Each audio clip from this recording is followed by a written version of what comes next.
A Souza Produções convida você a se tornar um patrocinador. Semeie no nosso ministério. Com a sua oferta poderemos produzir muito mais vídeos. Este é um ministério independente e, por isso, precisa da sua participação.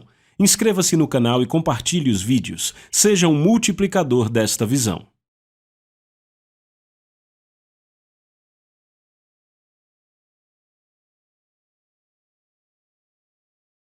Os versículos usados nos vídeos que traduzimos nem sempre correspondem a versões em português. Muitas vezes precisamos traduzir do original em inglês para fazerem sentido no contexto do vídeo.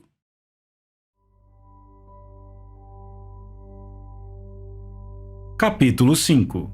A mente carnal versus a mente espiritual. Acabamos de ler em Romanos 8:5 que aqueles que se inclinam para o espírito têm suas mentes voltadas para as coisas espirituais. É isto que você está fazendo ao ouvir este livro? Sua atenção está nas coisas espirituais concernentes a Deus, ao seu Filho Jesus Cristo, ao Espírito Santo e ao Reino de Deus. É por isso que você está dedicando tempo, atenção e esforço ao estudo de um material tão importante quanto este. Agora, existem cristãos que não têm interesse nisso ou em qualquer outra espécie de busca espiritual. Eles preferem voltar sua mente e atenção para coisas mundanas que são mais atraentes para a carne.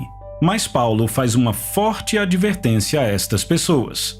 Ele diz em Romanos 8:6, pois ter uma mente carnal é morte. A mente carnal é a mente que foi treinada para apenas reconhecer, valorizar e desejar as coisas mundanas, sensuais, que não têm benefícios espirituais. Ela está preocupada somente com as coisas desta terra, com a gratificação dos sentidos e com a indulgência dos apetites, sendo devotada a este mundo e às suas buscas, em vez de aos assuntos espirituais. Paulo, pelo Espírito, adverte que aqueles que colocam a sua mente, por meio da atenção e da afeição nas coisas carnais, programam-se para a morte espiritual. E ele nos diz por quê. Por isso, o pendor da carne é inimizade contra Deus, pois não está sujeito à lei de Deus, nem mesmo pode estar. Romanos 8:7. Tudo em que a mente carnal pensa é nas coisas do mundo e em como agradar a si mesma. Ela não pensa nas coisas espirituais de Deus, em Cristo ou nas coisas que agradam a Deus. A palavra declara que essa mente está em inimizade com Deus, porque ela não está, e nem pode estar, sujeita à lei de Deus. E a razão para isso é simples. Ela não é controlada pelo Espírito, mas pela carne ou pelos sentidos. Paulo prossegue em Romanos 8:8. Portanto, os que estão na carne não podem agradar a Deus. Como você vive a sua vida? Você vive de acordo com os seus sentidos e com as coisas que apelam para o seu homem exterior? Se você vive assim, não pode agradar a Deus. Paulo, porém, não termina o seu argumento neste ponto. Ele continua esta grave apresentação com uma conclusão vital e tranquilizadora. Vós, porém, não estáis na carne, mas no Espírito, se, de fato, o Espírito de Deus habita em vós. E se alguém não tem o Espírito de Cristo, esse tal não é dele. Romanos 8:9. Se você nasceu de novo, o seu espírito está vivo para Deus? Você não está na carne, mas no Espírito, porque o Espírito de Deus habita em você. Então, você não vai viver na carne, mas permanecerá vivo em Cristo com a vida que Ele lhe deu. Glória a Deus! Você tem uma mente equilibrada. Ao aprender a usar a sua mente corretamente, você precisa estar consciente da verdade de que tem uma mente equilibrada ou moderada. Em 2 Timóteo 1:7, Paulo disse, porque Deus não nos tem dado espírito de covardia, mas de poder, de amor e de moderação. Imagine se durante sua infância e adolescência, seus pais tivessem lhe dito que você tinha uma mente equilibrada e moderada, em vez de lhe dizerem que você era um cabeçudo que não servia para nada. Imagine se sempre que você fizesse algo errado ou falhasse, eles lhe corrigissem em amor e lhe dissessem para não agir assim, porque você tem uma mente equilibrada. Imagine como isso teria afetado positivamente sua autoconfiança e autoimagem durante seus anos de formação. Bem, não é tarde demais. Você pode começar hoje a dizer a si mesmo que você tem uma mente sadia ou moderada? Simplesmente continue declarando: a minha mente é sadia e eu sou moderado. Eu sou super inteligente e excelente. Quando você falar assim, as pessoas dirão que você é orgulhoso e um fanfarrão, mas não deixe que isso lhe desencoraje. Deus não lhe deu espírito de covardia, mas de poder, de amor e de uma mente sadia, ou como a versão mais comum em português diz, de moderação. Isto significa que você é poderoso, amoroso e tem uma mente equilibrada. Quando você une estas três qualidades, poder, amor e moderação, o resultado é excelência. Você é excelente. Algumas pessoas são poderosas, mas não são amorosas. Outras são amorosas, mas não são moderadas. Mas este não é o seu caso. Você é completo. Você tem uma mente equilibrada e pode usá-la para transformar a sua vida e o mundo ao seu redor. Fim do capítulo 5. Capítulo 6. O poder dos pensamentos. Você deve ter notado que falamos muito sobre pensamentos. Isto acontece porque não pode haver qualquer discurso significativo sobre a mente sem nos referirmos constantemente ao material com o qual ela funciona, os pensamentos. No segundo capítulo, defini o pensamento como criação, recordação, revisão e processamento de imagens para obter significado, razão, linguagem e expressão. Agora, ao mergulharmos mais fundo no assunto, você verá que os pensamentos são imagens mentais com possibilidades construtivas ou destrutivas, que funcionam juntamente com as emoções humanas ou dentro delas.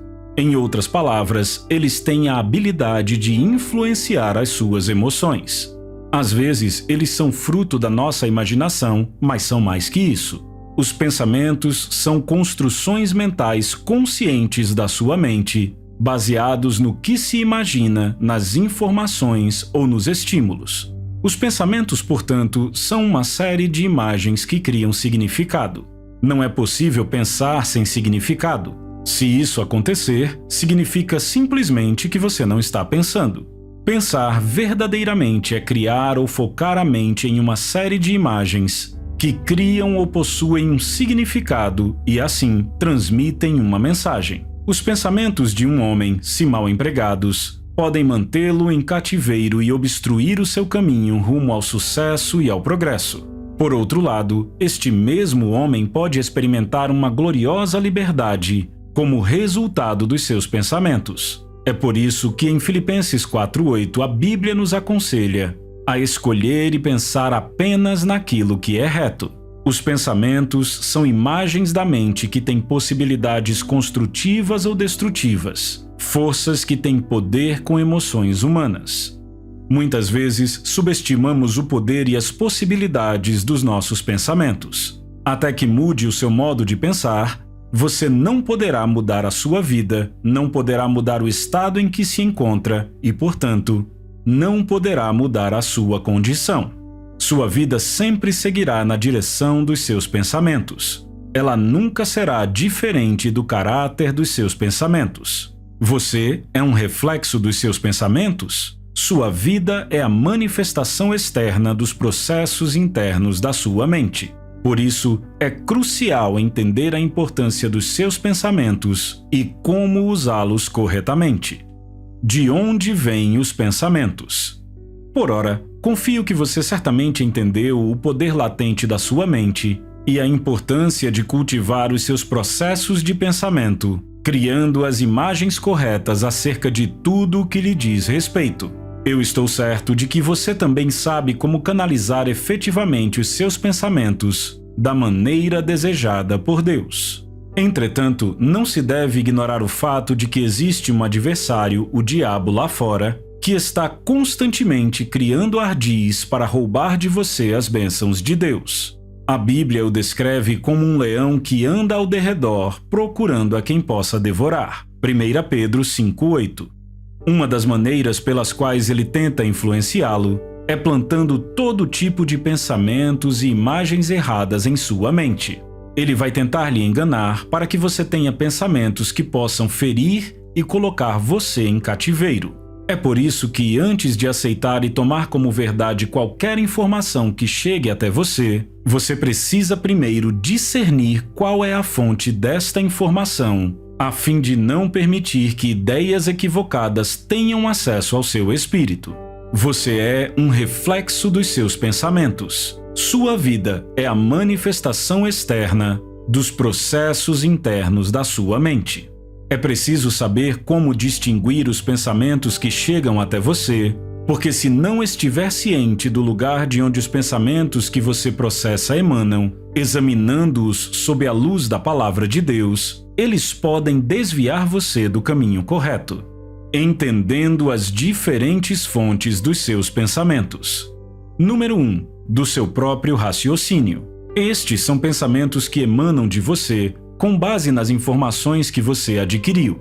Estas informações, muitas vezes, são condicionadas pelos acontecimentos ao seu redor. O que você estudou na escola, leu nos jornais, ouviu no rádio, viu na TV, pesquisou na internet ou ouviu de outra pessoa. Número 2. De Deus. Os pensamentos também podem vir da parte de Deus. Deus às vezes comunica os pensamentos dele a você através da sua mente, que é a porta para o seu espírito. Número 3. De Satanás. Informações, opiniões e sugestões más ou negativas, se tiverem permissão, podem ser lançadas na sua mente pelo diabo. Todos os pensamentos que ele traz são para poluir a sua mente, cegar você para a verdade de Deus e roubar de você a vida gloriosa da qual deveria estar desfrutando. Isto é feito principalmente através da imaginação, das imagens e das vozes não audíveis. Leia 2 Coríntios 4:4. Todo pensamento que faz você se ressentir contra as pessoas ou desprezá-las, ou faz com que você trabalhe contra os propósitos de Deus, vem do diabo e não de você. Talvez você se pergunte como posso discernir a fonte dos pensamentos que vêm a mim? Como posso saber quais pensamentos eu deveria ou não deveria aceitar? Ora, é simples. Se você nasceu de novo, a Bíblia diz que você tem a mente de Cristo. Pois quem conheceu a mente do Senhor que o possa instruir? Nós, porém, temos a mente de Cristo. 1 Coríntios 2:16. Embora pensasse de certa maneira anteriormente, agora que você é um filho de Deus, sua mente foi capacitada e revestida de poder para pensar como Ele. Antes da nova criação, Deus disse: porque os meus pensamentos não são os vossos pensamentos, nem os vossos caminhos os meus caminhos, diz o Senhor. Isaías 55:8. Mas agora que você nasceu de novo, você tem a vida de Deus em você? Agora, como 2 Pedro 1:4 diz, você é um participante da natureza divina. Glórias a Deus! Só existe uma maneira de pensar e você pensa de acordo com ela agora, em Cristo.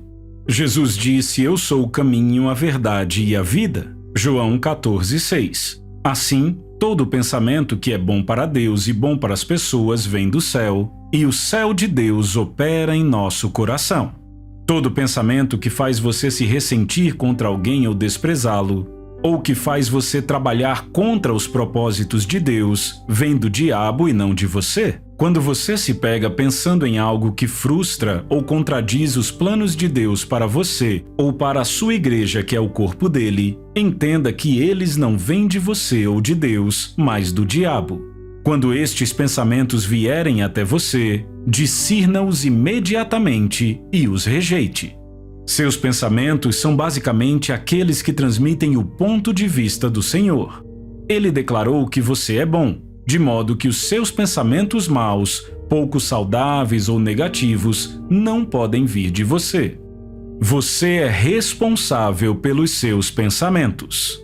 A Bíblia registra em Gênesis 6:5 que Deus olhou para a vida do homem, a maneira como ele vivia e como se relacionava com o seu próximo, e viu o Senhor que a maldade do homem havia se multiplicado na terra e que era continuamente mau todo o desígnio do seu coração. Gênesis 6:5. Desígnio é a palavra que eu quero que você observe aqui. Algumas versões traduzem como inclinação. Em outras palavras, toda a inclinação dos pensamentos do coração do homem era unicamente e continuamente má. Isto significa que o homem estava constantemente inclinado a pensar e imaginar o mal. A maldade estava continuamente em seu coração.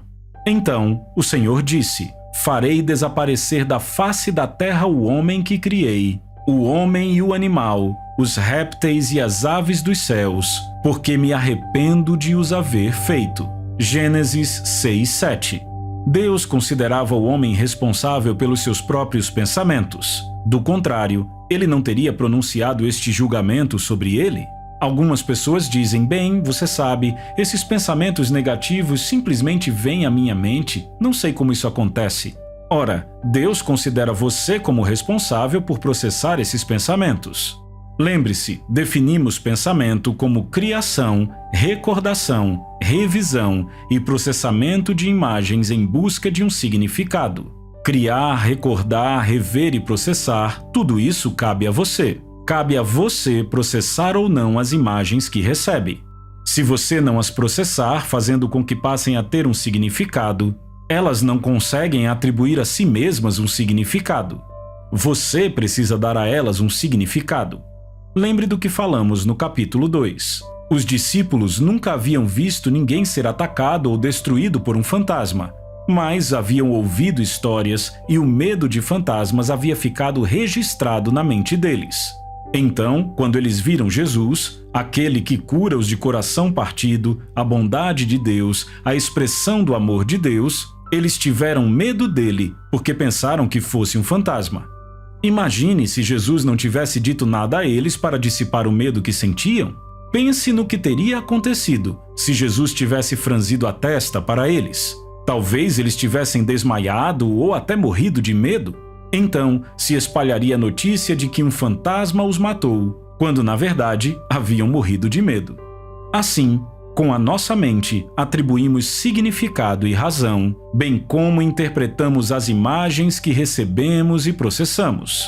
Você pode criar uma justificativa para tudo o que cria em sua mente e também dar a isso uma linguagem para que tenha expressão. Mude a sua maneira de pensar.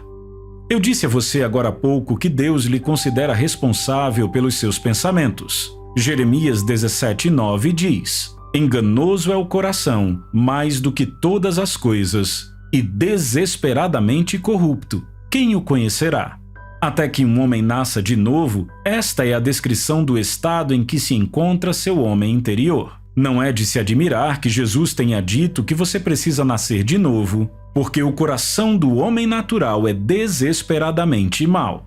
Isaías 55:7 também diz: deixe o perverso o seu caminho, o iníquo os seus pensamentos, converta-se ao Senhor que se compadecerá dele, e volte-se para o nosso Deus, porque é rico em perdoar. Estas palavras mostram que Deus considera todo homem, até mesmo o mais injusto e aquele que não é salvo, responsável pelos seus pensamentos. Então, o que o injusto deve fazer quanto ao seu estado, uma vez que, de acordo com Jeremias 17:9 e Gênesis 6:5 e 6, seu coração é desesperadamente maligno e seus pensamentos são simplesmente maus de maneira contínua? Jesus nos dá a resposta em João 3:3. Ele diz que precisamos ser recriados. Ele precisa nascer de novo e receber uma nova natureza e um novo coração. Mas a questão relacionada aos seus pensamentos negativos e maus ainda permanece, mesmo depois que ele recebe instantaneamente um novo coração pelo milagre da salvação. Deus ainda o considera responsável pelos seus pensamentos, apesar da sua nova natureza. É por isso que Isaías 55:7 diz: deixe o perverso o seu caminho, o iníquo os seus pensamentos, converta-se ao Senhor que se compadecerá dele, e volte-se para o nosso Deus, porque é rico em perdoar. Em outras palavras, mude a sua maneira de pensar. O Senhor lhe considera responsável pelos seus pensamentos, e Ele espera que você mude a sua maneira de pensar, conformando-se à palavra dele. Fim do capítulo 6. Capítulo 7. Destruindo fortalezas. Estamos em guerra. Um dos pontos críticos que estabelecemos a partir do nosso discurso até agora é que as nossas palavras e atos são guiados pelos nossos pensamentos predominantes. Portanto, se não limitar e controlar os seus pensamentos, você se verá dizendo e fazendo coisas terríveis que jamais sonhou que poderia dizer ou fazer. Isto porque há um ataque constante do diabo contra a sua mente. Ele está sempre procurando atacá-la e poluí-la para poder torná-lo impotente e ineficaz nas coisas do espírito.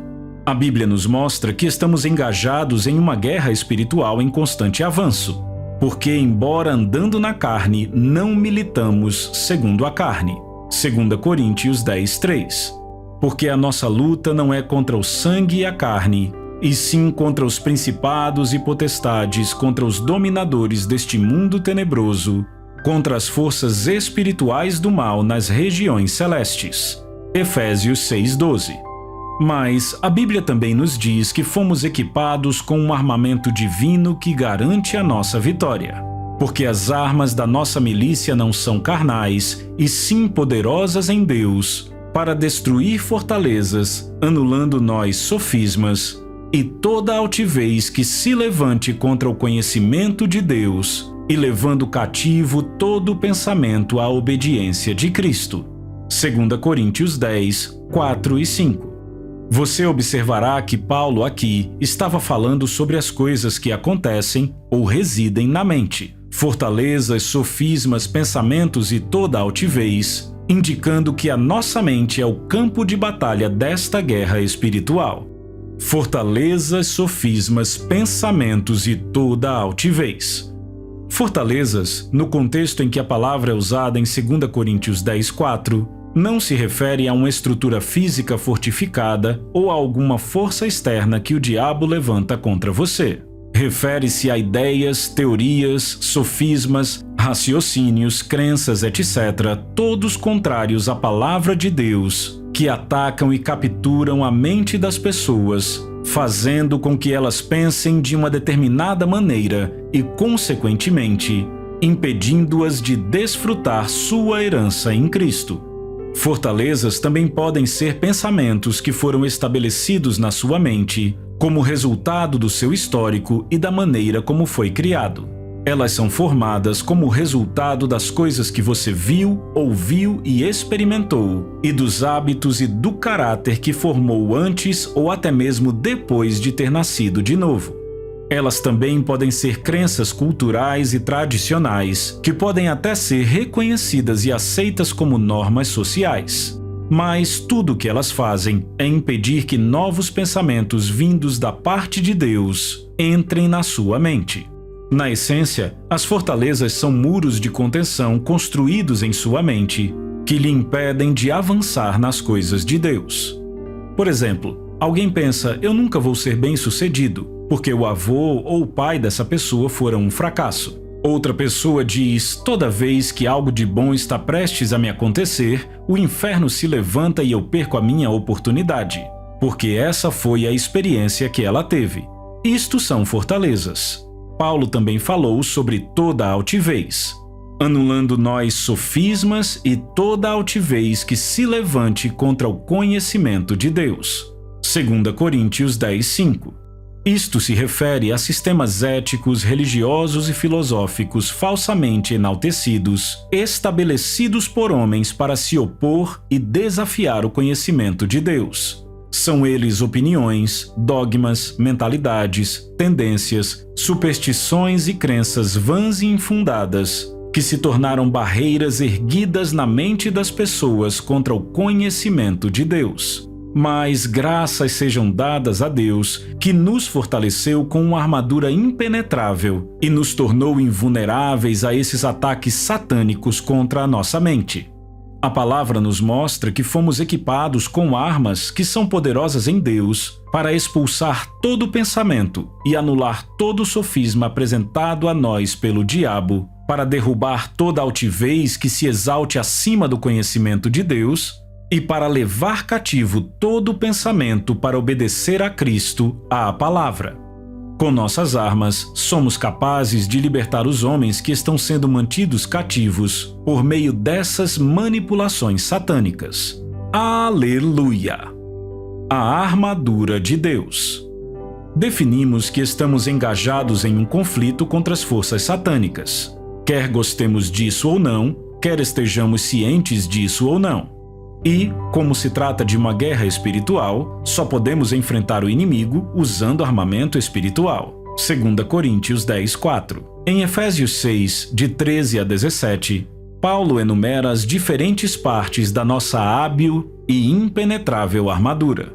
Portanto, tomai toda a armadura de Deus para que possais resistir no dia mau e, depois de terdes vencido tudo, permanecer inabaláveis. Estai, pois, firmes, cingindo-vos com a verdade e vestindo-vos da couraça da justiça. Calçai os pés com a preparação do evangelho da paz, embraçando sempre o escudo da fé, com o qual podereis apagar todos os dardos inflamados do maligno.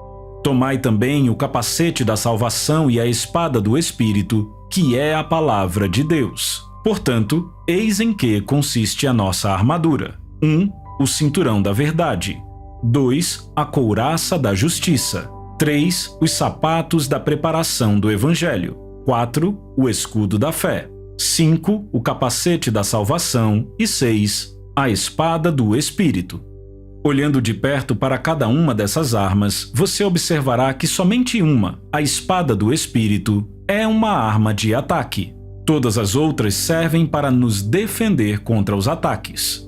A tradução do versículo 16 em algumas versões, como na Almeida Corrigida Fiel, por exemplo, talvez esteja um pouco equivocada. Ela diz: tomando sobretudo o escudo da fé, com o qual podereis apagar todos os dardos inflamados do maligno. Isto parece sugerir que o escudo da fé é o item final e mais importante da armadura do cristão. Um comentário esclarecedor de W.J. Conybeare argumenta que, se fosse este o caso, o escudo da fé teria sido colocado por último, mas Paulo prossegue e menciona mais 2 itens da armadura depois dele. Assim, em lugar de sobretudo, Conybeare diz que a tradução correta seria: tomem, para cobri-los, o escudo da fé, com o qual vocês poderão apagar todos os dardos inflamados do maligno. A Bíblia Ampliada traduz da seguinte forma: ergam por cima de tudo o escudo como cobertura da fé salvadora, sobre o qual vocês podem apagar todas as setas inflamadas do maligno. Em seu ensinamento sobre a armadura cristã, Paulo traça um paralelo interessante com a armadura do soldado romano. A palavra grega traduzida como escudo aqui é túreos. Ela é usada especificamente para se referir ao escudo empunhado pela infantaria romana, pesadamente armada. Este escudo era grande e alongado, tinha cerca de 1 metro. Não era aquele escudo comparativamente pequeno e arredondado. Uma das armas mais perigosas das guerras antigas era o dardo inflamado, uma flecha com uma ponta de estopa embebida em piche. A estopa embebida em piche era acesa e a flecha inflamada era lançada contra o inimigo. Para combatê-la, o soldado romano, totalmente protegido embaixo ou atrás do seu escudo, empunhava-o diante da flecha que era apagada ao atingi-lo. Neste versículo, Paulo estava dizendo que o seu escudo da fé deve ser grande e forte o bastante para proteger e defender você como um todo, de tal maneira que os dardos inflamados do maligno não atinjam nenhuma outra parte da armadura antes de qualquer coisa. Portanto, tome o seu escudo da fé para estar completamente protegido e apagar todos os dardos inflamados do maligno. Estes dardos inflamados são pensamentos que o diabo lança na mente das pessoas, e eles têm destruído vidas e famílias, arruinado negócios, causado guerras e destruído nações. Mas com o seu escudo da fé, você pode e deve apagar todos os dardos que o inimigo lançar contra você, derrotando os argumentos do desafiante. Na versão de Conybeare, 2 Coríntios 10:3 diz: porque as armas que empunho não são de fraqueza carnal, mas poderosas na força de Deus para derrotar as fortalezas dos adversários. Por elas posso derrotar os raciocínios do desafiante e destruir todas as fortalezas altivas que se erguem contra o conhecimento de Deus, e levar todo o pensamento rebelde ao cativeiro e à submissão a Cristo. O que você usa para derrotar as fortalezas do adversário? A espada do Espírito, a palavra de Deus. Lembre-se de que esta é a única arma ofensiva no nosso arsenal. À medida que você medita, rumina e declara a palavra de Deus, estas barreiras construídas em sua mente e baseadas nas coisas equivocadas que você ouviu e acreditou durante toda a sua vida, vão desmoronando como as muralhas de Jericó. Glória a Deus! É por isso que eu amo ensinar e pregar a palavra. Porque, à medida que o faço, ideias e teorias equivocadas na mente dos homens, com as quais eles conviveram por tanto tempo, e as culturas e tradições ímpias sobre as quais edificaram suas vidas e sociedades, começam a desmoronar. Elas não podem resistir ao poder da palavra de Deus. E quanto aos argumentos do desafiante, você também os derrota com a espada do Espírito. Satanás é o desafiante da palavra de Deus. Quando Deus instruiu Adão a não comer da árvore do conhecimento do bem e do mal, Satanás, na forma de uma serpente, foi até Eva no jardim e questionou a palavra de Deus, e ela foi enganada. Leia Gênesis 3, de 1 a 6. Ele ainda continua a agir do mesmo modo hoje. Por exemplo, a palavra declara que pelas pisaduras de Jesus você foi curado. 1 Pedro 2,24. Mas o diabo lhe dirá: ora vamos, você acha mesmo que foi curado? Se está curado, então por que ainda sente essa dor? Você perceberá que ele desafiará o que Deus disse e tentará enganá-lo para que você duvide das bênçãos de Deus com seus argumentos e sugestões negativas. Mas você pode derrotar todos eles com a espada do Espírito. E como diz a versão de Coniber de Efésios 6,13, tendo vencido todas elas, permanecer inabalável. Portanto, não ceda terreno. Fique firme contra o diabo enquanto declara a palavra de Deus e reivindica a sua herança em Cristo. Se você colocar sua armadura, nada que o diabo lançar contra você poderá atingi-lo. Com a espada do Espírito você pode lançar a ofensiva contra ele e destruir suas fortalezas. Glória a Deus! Fim do capítulo 7. Capítulo 8. Lidando com pensamentos e emoções negativas. Em nossa definição de mente, dissemos que ela é responsável por processar sentimentos e emoções. Isto se refere mais particularmente a diferentes graus de afeição, de falta de afeição e paixão. Você pode ser mais ou menos amoroso com alguém ou em relação a algo. Então, pode haver afeição ou falta de afeição. Você também pode ser apaixonado ou não por alguém ou por algo. Todas estas coisas são produtos da mente. Não fabrique preocupação e dor. Neemias 8:10 diz: Disse-lhes mais: Ide, comei carnes gordas, tomai bebidas doces, e enviai porções aos que não têm nada preparado para si, porque este dia é consagrado ao nosso Senhor. Portanto, não vos entristeçais, porque a alegria do Senhor é a vossa força. Eu quero que você observe o trecho que diz: Não vos entristeçais, porque a alegria do Senhor é a vossa força. A expressão não vos entristeçais não está adequadamente traduzida nesta versão, Almeida Revista e Atualizada. No texto hebraico, a palavra traduzida como entristecer é altsab e significa esculpir, fabricar ou moldar a preocupação, a dor, a raiva, a insatisfação, o sofrimento e a mágoa. Então Neemias estava basicamente dizendo a Israel: não processem ou fabriquem estes sentimentos e emoções negativas de preocupação, dor, raiva, insatisfação, sofrimento ou mágoa, porque a alegria do Senhor é a sua força. Neemias tinha um foco aqui. Ele estava olhando para o povo como forte e não fraco, bem-sucedido e não fracassado, próspero e sem que nada lhe faltasse. Então, ele disse ao povo para não fabricar a preocupação ou a dor, porque estas coisas os desanimariam e os destruiriam. A alegria do Senhor é a sua força, e Deus quer que você seja forte na força que Ele colocou à sua disposição. Do contrário, Ele não poderá usar você. Lembre-se do que Ele disse a Josué: "Sê forte e muito corajoso." Josué 1:7. Agora, Neemias nos diz que a força está na alegria do Senhor. Se Satanás quiser que você desagrade a Deus, ele irá atrás da sua alegria.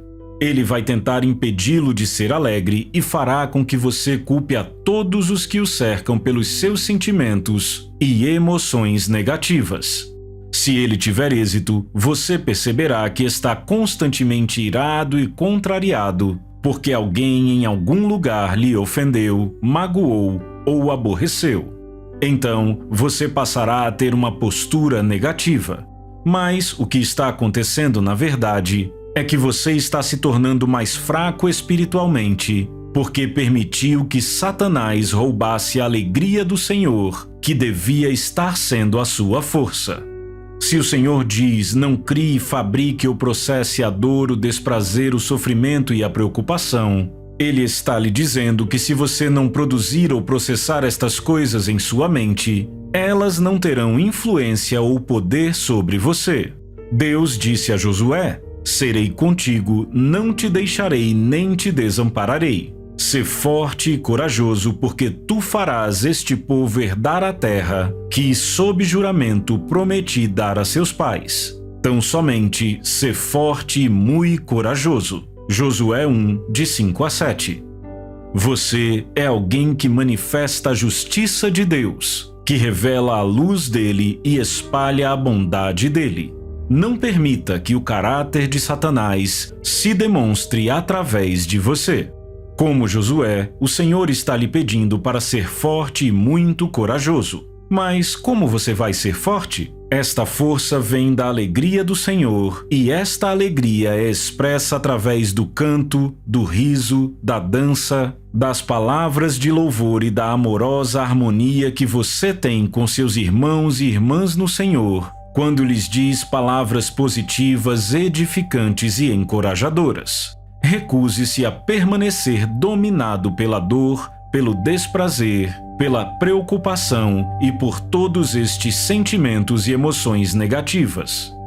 Não fixe a sua mente no fracasso. Não fixe a sua mente no fracasso ou naqueles que estão tentando criar problemas para você. Não fixe a sua mente nas palavras negativas, perniciosas ou cheias de ódio dessas pessoas. Você nasceu de Deus e tem a natureza dele. Você foi criado à imagem dele, portanto, pense e haja como ele. Você é um filho de Deus, alguém que manifesta a justiça dele. Veja 2 Coríntios 5:20. Você é alguém que revela a luz dele e que espalha a bondade de Deus. Portanto, não dê vazão a nada negativo. Não permita que o caráter de Satanás se demonstre através de você. Talvez haja uma pessoa em sua vida com a qual você não tem um bom relacionamento, alguém com quem você tenha decidido nunca mais falar, por causa de alguma coisa errada que esta pessoa fez a você. Mas esta atitude é contrária à natureza de Deus. No nosso reino não fazemos inimigos. Eles talvez se declarem como nossos inimigos, mas nós só fazemos amigos. A Bíblia diz: mas Deus prova o seu próprio amor para conosco pelo fato de ter Cristo morrido por nós, sendo nós ainda pecadores. Romanos 5:8. Tenha uma postura semelhante à de Cristo. Não espere que o ofensor peça perdão antes de perdoá-lo e de voltar a falar com ele. Em vez disso, haja como Deus, que concede o seu amor aos pecadores, mesmo quando eles não o reconhecem. Conceda seu amor, atenção e cuidado aos outros, mesmo se eles lhe desprezarem e desrespeitarem. Dê espaço para a justiça de Deus no seu espírito e você sempre será feliz. Reaja espiritualmente, não emocionalmente. As pessoas ao seu redor podem estar reagindo de modo negativo, emocionalmente, mas você precisa aprender a reagir a partir do seu espírito. Deus quer a palavra dele no seu espírito e também quer controlar a sua mente. É por isso que Paulo nos diz pelo Espírito: e vos renoveis no espírito do vosso entendimento. Efésios 4:23. Aprendemos em Romanos 12:2 a transformar nossas vidas com a nossa mente. E não vos conformeis com este século, mas transformai-vos pela renovação da vossa mente, para que experimenteis qual seja a boa, agradável e perfeita vontade de Deus. Quando eu era um jovem cristão, este foi um dos primeiros versículos que me ensinaram e que eu memorizei enquanto crescia na igreja. Ele diz que é sua responsabilidade renovar a sua mente. Observe também que ele não lhe diz apenas para ser transformado pela renovação da sua mente. Ele vai além e lhe diz que, renovando a sua mente, você provará qual é a boa, agradável e perfeita vontade de Deus.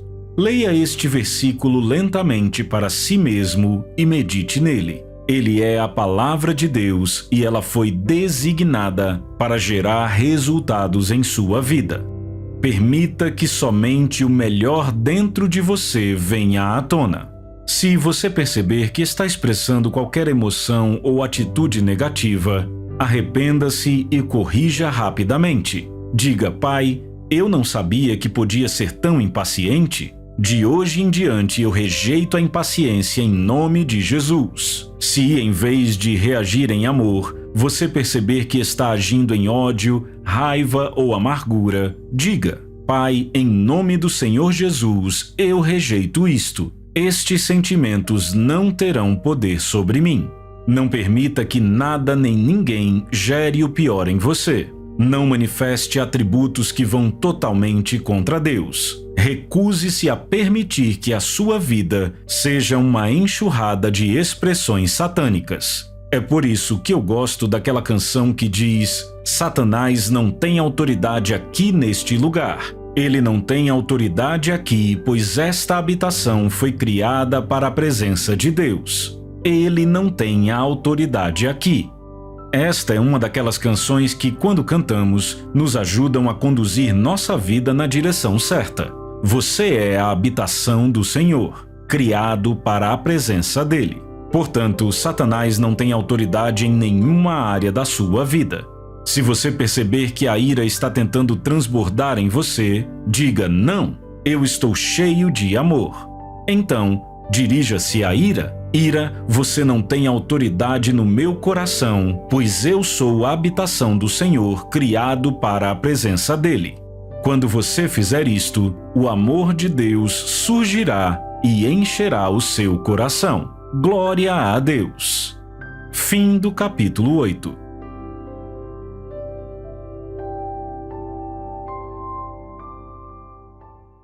A Soso Produções convida você a se tornar um patrocinador. Semeie no nosso ministério. Com a sua oferta poderemos produzir muito mais vídeos. Este é um ministério independente e, por isso, precisa da sua participação.